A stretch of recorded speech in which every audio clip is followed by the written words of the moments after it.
Gjermania po mban zi për ndarjen nga jeta të ish kancelarit Helmut Kohl, arkitekti i Bashkimit të Vendit, që u nda nga jeta në moshën 87 vjeçare një ditë më parë. Flamujt janë ulur në gjysmështisë dhe ngushëllimet dhe vlerësimet për figurën e tij kanë bërritur nga kancelarja Merkel dhe nga gjithë bota. Merkel vlerësoi Kohl si njeriu që u ndhoqi dhe që ndikoi në rrjedhën e jetës së saj. Për të, ai ishte njeriu që kuptoi se bashkimi i Gjermanisë dhe i Europës janë dy gjëra të pandashme. Kreu i Komisionit Evropian Jean-Claude Juncker e ka cilësuar Kohl një evropian të madh dhe një mik që do t'i mungojë.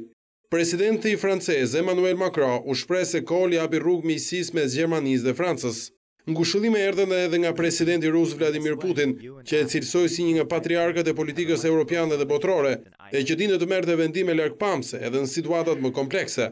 Ndërsa presidenti amerikan Donald Trump theksoi se ish kancelari ishte mik dhe aleat i SBA-ve.